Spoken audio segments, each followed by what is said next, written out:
Jika teman-teman merasa channel ini bermanfaat, silahkan tekan subscribe dan share agar channel ini dapat memberikan manfaat ke banyak orang.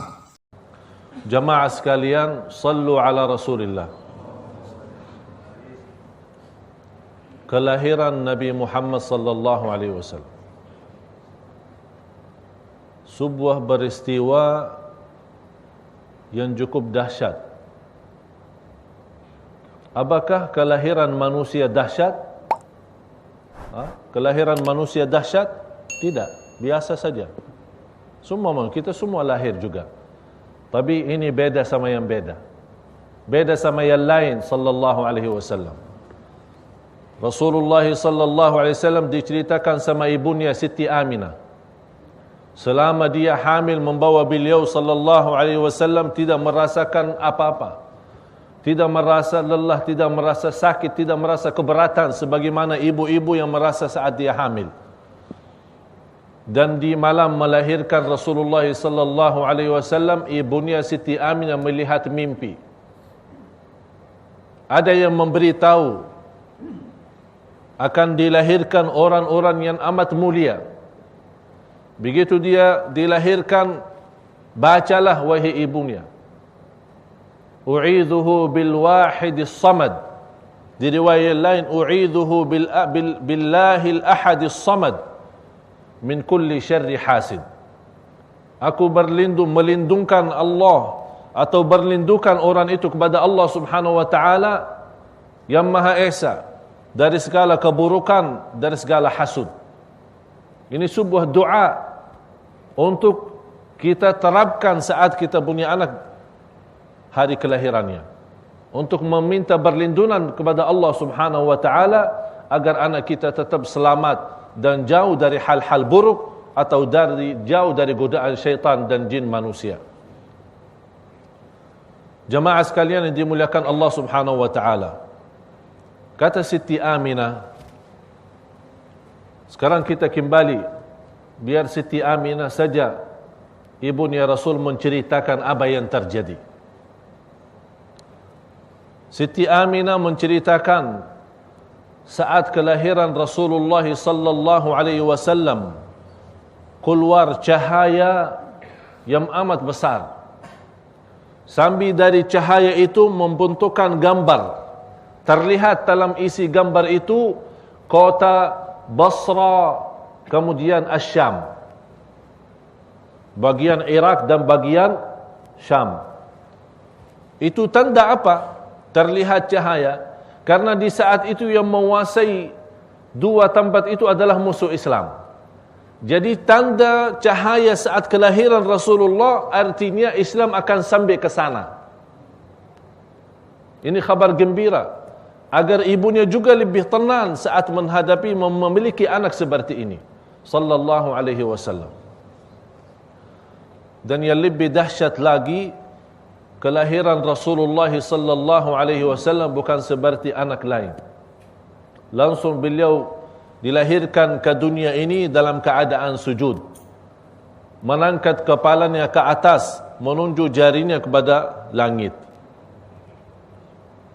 Wulida masruran makhtunan makhulan. Rasulullah sallallahu alaihi wasallam dilahirkan sudah disunat. Tidak perlu disunat. Kalau kita punya anak kan disunat. Kalau di hari yang ketujuh atau ada kebiasaan sambil sudah masuk kelas sekolah baru disunat. Padahal sunnah Rasulullah, kalau kita punya anak lelaki, kalau mau dikhitan, mau disunat di hari yang ketujuh. Ini sunnah Rasul. Dan terbukti secara medis itu lebih baik. Jadi dikasih nama di hari yang ketujuh. Dikasih nama, bukan bulan yang ketujuh, bukan tahun yang ketujuh. Sudah 7 tahun atau sudah 15 tahun. Alasannya kenapa? Dia masih kecil, kasihan. Tak ada yang lebih kasih sayang kepada anak kita lebih daripada Rasulullah sallallahu alaihi wasallam. Di hari yang ketujuh beri nama, disunat dan diakikah. Itu sunnah Rasulullah sallallahu alaihi wasallam. Ada lebihnya kalau lelaki dan perempuan boleh dicukur dia punya rambut kepala dan ditimbang di bagian mas terus jual. Dia punya berapa gram, sanan harga mas, dan harga itu kita berikan sedekahnya. kelahiran Rasulullah sallallahu alaihi wasallam. Cuba bayangkan jemaah sekalian, Rasulullah dilahirkan ke dunia dalam keadaan sujud. Sujud. Kepalanya menuju ke atas. Kemudian jarinya menuju ke atas, kalimah syahadat, seolah-olah ada kalimah syahadat. Seperti ada seorang jemaah meninggal dunia, isterinya bertanya sama saya, dia begitu meninggal susah berbicara, tapi jarinya diajukan seperti tahiyat. Apa artinya? Saya bilang ini tanda dia ucapkan kalimah syahadat. Walaupun dia tidak mampu mengucapkannya dalam lidahnya, tapi dia sudah mengucapkan lewat jarinya. Karena kita saat at-tahiyat, asyhadu an la ilaha illallah. Jadi kalau ada orang meninggal dunia, menaikkan jarinya ke atas, itu tanda orang itu lagi mengucapkan kalimah syahadat. Walaupun kita tidak dengar oleh telinga sendiri. Jamaah sekalian yang dimuliakan Allah, sallu ala Rasulillah. Di saat kelahiran Rasulullah sallallahu alaihi wasallam, muncul di langit bintang yang dinamakan oleh orang Yahudi bintang, namanya bintang Ahmad. Karena ada sifat-sifat Rasul di buku At-Taurat dan Al-Injil. Dan orang Yahudi percaya akan muncul Nabi itu. Tapi mereka mengharapkan Nabi itu turunnya dan datangnya dari orang Yahudi sendiri, bukan dari Makkah. Begitu muncul bintang di langit itu, mereka melihat, itu sudah kelahiran Nabi zaman ini. Sudah datang Nabi. Di saat itu juga, di sebuah negeri, orang-orang Majusi memiliki sebuah api yang sudah dinyalakan, tidak pernah dibadamkan selama 1000 tahun. Ada sekelompok manusia yang suka menimbah api. Ngerti api? Jadi sembah api. Tidak mengenal Allah. Berapa lama bertahankan api itu tidak pernah dibadamkan, tidak pernah mati selama 1000 tahun. Dijaga terus, jangan mati. Dinyala terus, ditambah kayu, ditambah batu sampai biar nyala terus. Begitu kelahiran Nabi Muhammad sallallahu alaihi wasallam, langsung mati api itu.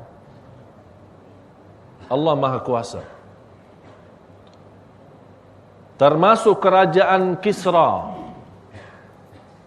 Jatuhnya 14 gambar atau 14 jendela yang dicatuh di saat kelahiran Rasulullah SAW. Ditafsirkan oleh ahli ilmu di saat itu, ditafsirkan adalah kejatuhan kerajaan itu di saat itu. Ini semua tanda-tanda Islam itu akan tersebar. Mulai dari kelahiran Rasulullah SAW. Seolah-olah Allah memberikan tanda dan berita kepada seluruh manusia. Wahai manusia, telah datang yang membawa cahaya kepada Allah. Wahai manusia, telah datang yang membawa anda selamat dunia akhirat. Wahai manusia, telah datang orang-orang yang membawa dari kegelapan kepada cahaya, dari kezaliman kepada adil, dari kebohongan kepada jujur, dari khianat kepada amanat, dari hancuran menjadi bersatuan. Itulah Muhammad sallallahu alaihi wasallam. Sangat berguna, bermanfaat, terpilih oleh Allah menjadi orang-orang bukan hanya membawa umat Islam saja, membawa seluruh manusia kepada keselamatan. Oleh karena itu, saat kelahiran beliau sallallahu alaihi wasallam, semua bersenang. Kakeknya Abdul Muttalib, pamannya Rasulullah, Abu Lahab, yang kita sama-sama baca tabbat yada Abi Lahab wa tab, senang pas dia ada berita kelahiran Muhammad sallallahu alaihi wasallam. Malah Thuwaibah seorang pembantu di rumahnya Abi Lahab. Di saat Siti Aminah melahirkan, ada Thuwaibah di situ. Siti Thuwaibah ini habis kelahiran Rasulullah SAW, dia datang kepada Abu Lahab memberitahu, ini sudah Siti Aminah melahirkan. Akhirnya Abu Lahab membebaskan perempuan itu Thuwaibah menjadi orang-orang bebas. Sudah, mau kerja di mana saja silahkan. Saking senang dan gembira. Pertama yang menyusui Rasulullah sallallahu alaihi wasallam adalah ibunya sendiri, Siti Amin. Habis kelahiran Rasulullah SAW, disusui oleh ibunya. Yang kedua, Thuwaibah. Ini pembantunya Abu Lahab. Baru datang yang namanya Siti Halimah. Jadi pertama yang menyusui Rasulullah SAW adalah ibunya sendiri. Yang kedua, Siti Thuwaibah. Thuwaibah itu adalah pembantu di rumahnya Abu Lahab. Yang ketiga baru Siti Halimah. Ada riwayat 8 orang yang pernah menyusui Rasulullah SAW. Tapi yang jelas, yang tidak ada berbeza pendapat antara ulama adalah 3 itu yang saya sebutkan. Dan kebiasaan orang Arab, di saat punya anak baru dilahirkan, punya kebiasaan mereka mengirimkan anak itu kepada daerah kampungan, ya, macam desa atau kampung atau daerah-daerah yang jauh dari kota. Apa hikmahnya? Karena kebiasaan mereka yang dipasarkan dan dididikkan di luar kota itu lebih berguna. Pertama, untuk dalam bahasa. Yang kedua, dari sisi makanan. Yang ketiga, dari sisi cuaca alam. Dan yang keempat, agar dia melihat bagaimana cara kehidupan orang-orang kampung dan orang miskin. Sudah Rasulullah sallallahu alaihi wasallam saat selesai disusui oleh ibunya, kemudian Thuwaibah dibawa Ummu Aiman kepada kakeknya Rasulullah adalah Abdul Muttalib. Abdul Muttalib begitu melihat Muhammad sallallahu alaihi wasallam, beliau sangat gembira dan bahagia. Dan beliau berkata, ini anak pasti memiliki kekuasaan dan kemuliaan yang luar biasa. Karena dia melihat banyak tanda-tanda yang diberikan oleh Allah Subhanahu wa taala kepada Nabi Muhammad sallallahu alaihi wasallam.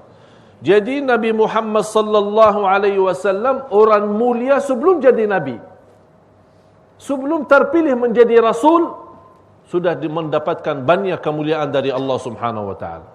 Nanti dalam cerita kita akan mendengar bagaimana keberkahan yang dibawa oleh nabi kita Nabi Muhammad sallallahu alaihi wasallam. Dan kakeknya Rasulullah Abdul Muttalib memberikan nama Muhammad.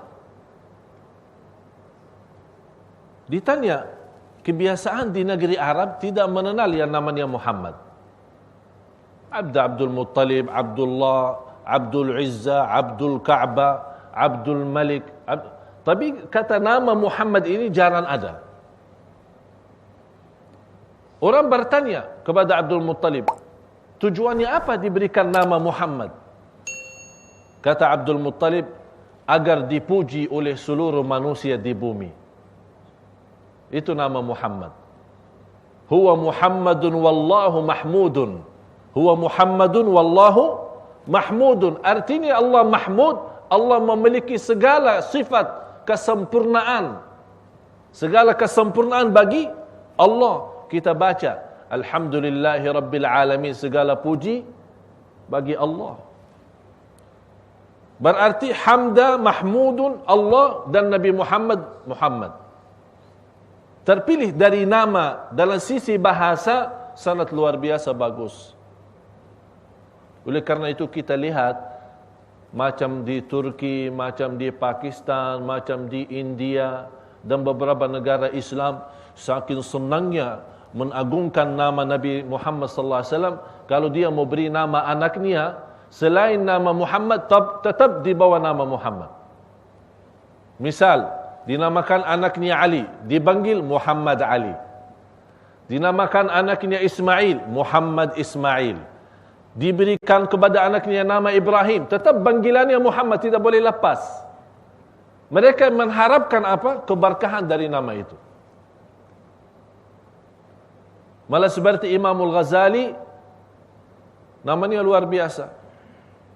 Muhammad, bapaknya Muhammad, kakeknya Muhammad, dan terus Muhammad lagi. Jadi kalau ditanya Muhammad ibnu Muhammad ibnu Muhammad ibnu Muhammad Al-Ghazali, semua Muhammad, Muhammad, Muhammad. Ini merupakan keberkahan.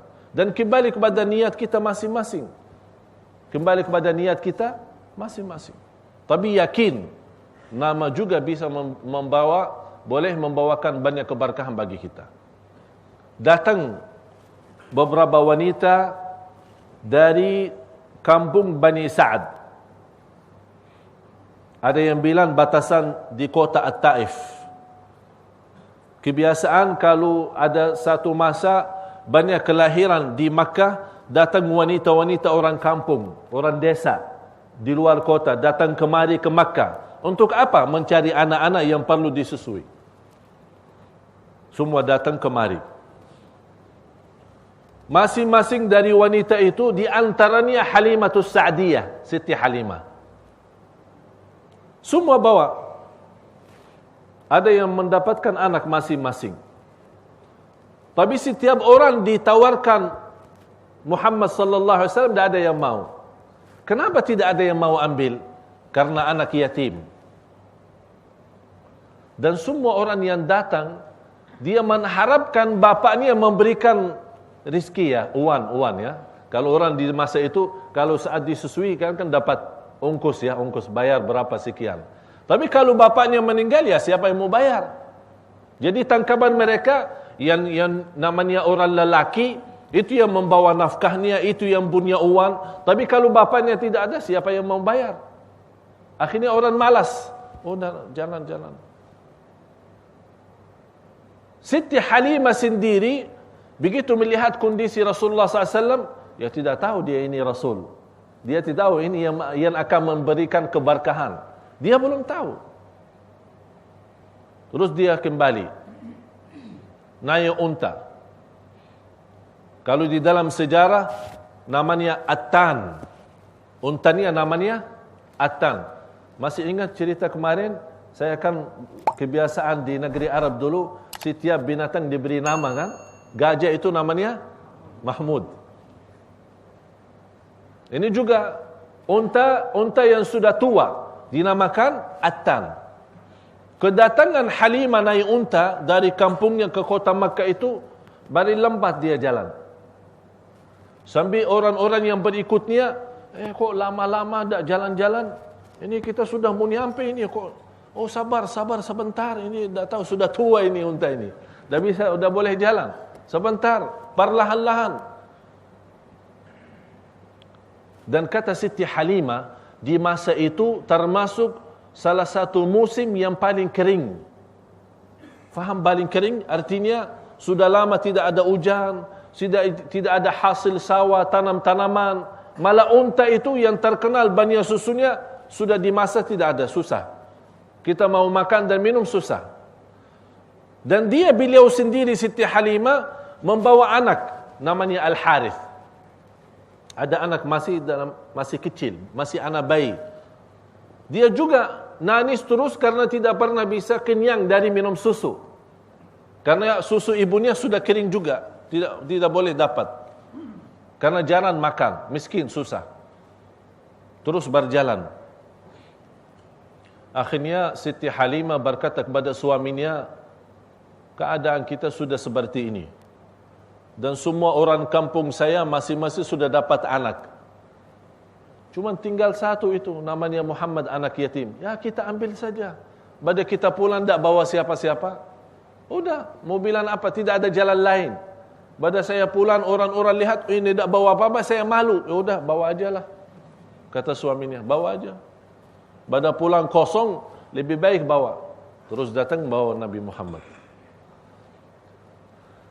Biarkan Siti Halimah menceritakan.